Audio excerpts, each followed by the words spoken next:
Saudara, Kementerian Luar Negeri melaporkan aktris film dewasa Bonnie Blue ke otoritas Inggris. Aduan ini terkait dengan tindakan Bonnie Blue dalam sebuah video yang melecehkan bendera merah putih. Dalam video tersebut, aktris film dewasa Bonnie Blue atau Tia Emma Billinger melecehkan bendera merah putih di depan gedung Kedutaan Besar Indonesia di London, Inggris. Pemerintah Indonesia menilai tindakan tak pantas Bonnie Blue tersebut tak bisa jadi alasan untuk kebebasan berekspresi menghina negara lain.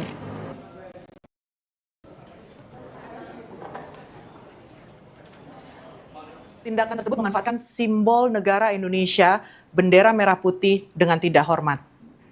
Perlu kami tegaskan bahwa bendera merah putih merupakan simbol kedaulatan, kehormatan, dan identitas bangsa yang wajib dihormati oleh siapapun, dimanapun berada. Kami juga menegaskan bahwa kebebasan berekspresi tidak dapat digunakan sebagai pembenaran untuk merendahkan simbol negara lain atau mencederai prinsip saling menghormati dalam hubungan antar negara. Sebelumnya, Satreskrim Polres Badung, Bali menggerebek Bonnie Blue bersama belasan warga negara asing lainnya. Mereka diduga akan memproduksi konten film dewasa pada sebuah villa di Badung, Bali. Polisi juga menyita mobil bak terbuka yang digunakan sebagai properti. Tapi setelah diperiksa, polisi tidak menemukan bukti konten asusila, melainkan hanya pelanggaran lalu lintas saja. Pada 12 Desember lalu, Bonnie Blue menjalani sidang bersama dengan rekannya Liam Jackson yang menggunakan mobil pickup mengangkut sejumlah warga negara asing membuat konten di media sosial. Bonnie Blue kemudian didenda sebesar Rp200.000 dan dideportasi usai persidangan.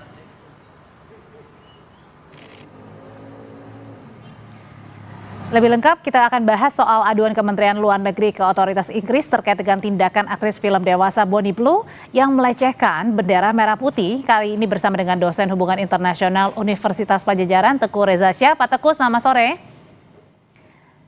Selamat sore, salam dari Unpad di Bandung. Iya, Pak Teguh, saya mau tanya dulu nih. Jadi apa yang dilakukan Bonnie Blue ini benar-benar melecehkan atau kebebasan berekspresi nih yang dilakukan? Yang dilakukan di Bali itu kalau menurut pandangan dari Blue ini adalah kebebasan berekspresi kan. Tapi begitu dia itu hanya bikin konten-konten kan. Dan kita tidak bisa buktikan apakah ini untuk konsumsi pribadi atau akan dia jual di kelak kemudian hari. Tapi yang dia lakukan di tanggal 19 Desember itu merupakan suatu pelecehan yang luar biasa atas simbol-simbol kenegaraan Indonesia. Jadi dalam hal ini kami menyetujui pandangan dari pemerintah Indonesia bahwa ini merupakan suatu pelecehan terhadap simbol negara. Merah putih itu sesuatu hal yang sangat sakral bagi Indonesia, tapi diperlakukan dengan sangat memalukan oleh seorang konten kreator tersebut. Dua kali ini. Pertama kali dia hanya ngumpul-ngumpul aja, tanggal 15 Desember dengan 30 orang itu jam 19.35 di depan Kedutaan Besar Republik Indonesia, Jalan Great Peter Street nomor 30 London kan. Itu pemerintah Indonesia langsung mengabarkan hal ini kepada polisi diplomatik Inggris. Dan memang terbukti dia ini tidak punya izin kan. Tapi mungkin karena merasa dia gagal pada serangan pertama, maka dia melakukan serangan kedua pada tanggal 19 Desember 2025. Ini serangan dalam artian budaya ya, dia menggunakan media sosial melakukan pengambilan gambar atau video dengan latar belakang Kedutaan Besar Republik Indonesia dan melakukan tindakan yang asusila, yaitu dan ini sangat memalukan Indonesia karena seolah-olah kita ini begitu adanya begitu ya. Tapi di sini saya melihat Kedutaan Besar Indonesia itu berlaku sangat profesional dan langsung berhubungan dengan otoritas Inggris. Misalnya kita berbicara dengan hukum Inggris ya. Pertama yang dilakukan itu adalah melanggar ketertiban umum dan kesusilaan publik. Kemudian juga pelanggaran seksual di tempat umum, kemudian perilakunya yang antisosial. Jadi pemerintah Indonesia itu sudah melakukan langkah-langkah langkah-langkah jawaban atas perilaku yang sangat tidak sopan itu.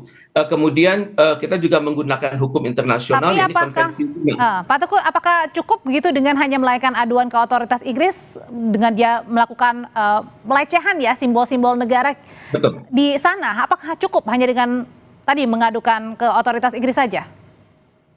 Saya perhatikan kedutaan besar kita kan dipimpin oleh Duta Besar Desra Percaya ya. Ini adalah duta besar yang sangat senior dan pernah sekolah di Inggris. Jadi beliau sangat mengerti aturan main yang berlaku di Inggris. Jadi kalau pada tahap 1 pada kejadian tanggal 15 Desember itu beliau hanya melaporkan kepada pada kalangan diplomatik Inggris. Ini polisi diplomatik Inggris namanya Parliamentary and Diplomatic Protection. Jadi begitu masuk tahap kedua, ini kejadiannya di luar embassy, jadi ini harus diselesaikan dengan pemerintah setempat. Jadi untuk itu saya pikir dari referensi terbuka yang saya peroleh ya, beliau sudah berhubungan dengan pemerintah Inggris langsung mengatakan bahwa ada aturan-aturan yang terlanggar, misalnya dengan nama outraging public decency, kemudian sexual offenses di tempat umum, kemudian anti-social behavior, kemudian juga menyampaikan kepada pemerintah Inggris bahwa ini bertentangan dengan Konvensi Wina tahun 1961 pasal 22 ayat 2 yang mewajibkan pemerintah setempat untuk melindungi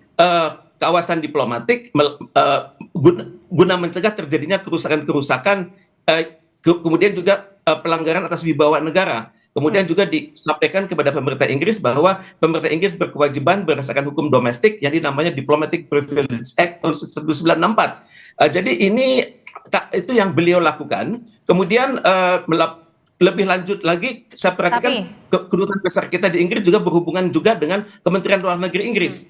Jadi langkahnya pertama tapi apakah ini juga akan memengaruhi hubungan antara Indonesia dengan Inggris akibat apa yang dilakukan oleh Bonnie Blue? Sampai saat ini saya belum melihat langkah-langkah lanjutan karena sedang libur Natal dan Tahun Baru ya. Tapi kalau saya perhatikan perilaku dari tokoh ini itu sangat memalukan Indonesia. Beliau di mana baru-baru ini beliau mengatakan dalam wawancaranya dengan Harian Independen, hari ini beliau mengatakan begitu ya, I'm rich and I have good lawyer. Saya ini kaya dan punya pengacara-pengacara yang hebat. Kemudian beliau mengatakan, did you really think I'd face jail time? Emangnya kalau saya bisa dipenjara? Jadi hal-hal ini yang berarti ya.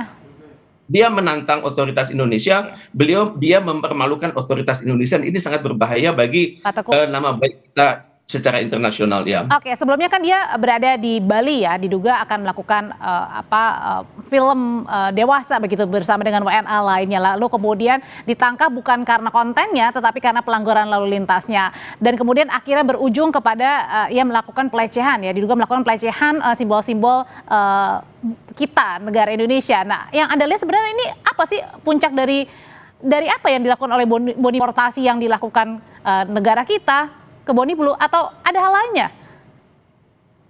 Tokoh ini memang senang sensasi ya, dan dia sangat mengerti bagaimana media massa barat bekerja. Bad news are good news. Jadi berita yang buruk itu adalah berita yang baik, berita itu akan mengangkat konten dia. Di mana dia mengatakan bahwa sampai saat ini dia adalah orang di dunia yang mampu berhubungan seks dengan ribuan orang sekaligus pada saat yang bersamaan. Ini adalah hal-hal yang sangat menyinggung martabat, prinsip-prinsip kemanusiaan gitu ya.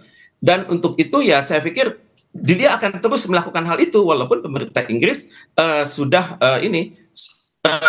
memproses. Walaupun saya juga berpikir, saya belum tahu bagaimana proses yang dilakukan oleh pemerintah Inggris, apakah dia ditahan atau tidak. Tapi saya perhatikan Kedutaan Besar Republik Indonesia sudah melakukan banyak hal berhubungan dengan misalnya dengan polisi diplomatik Inggris, kemudian juga berhubungan dengan Kementerian Luar Negeri Inggris. Dalam hal ini adalah Foreign Commonwealth and Development Office. Kemudian juga Pak Dubes ini berhubungan juga dengan pejabat yang ada di sana. Yakni kalau tidak salah, kalau saya lihat dari webnya ya, itu namanya Head of Southeast Asia Department Foreign Commonwealth and Development Office. Jadi membahas hal ini secara langsung, di mana kalau saya lihat perhatikan tipe dari Pak Desra ini, biasanya Indonesia akan menyampaikan kekecewaannya, kemudian terutama sekali dengan penggunaan simbol-simbol merah putih secara tidak bertanggung jawab, kemudian diunggah di media sosial, itu sangat melecehkan nama baik bangsa Indonesia. Oke, beberapa kali melakukan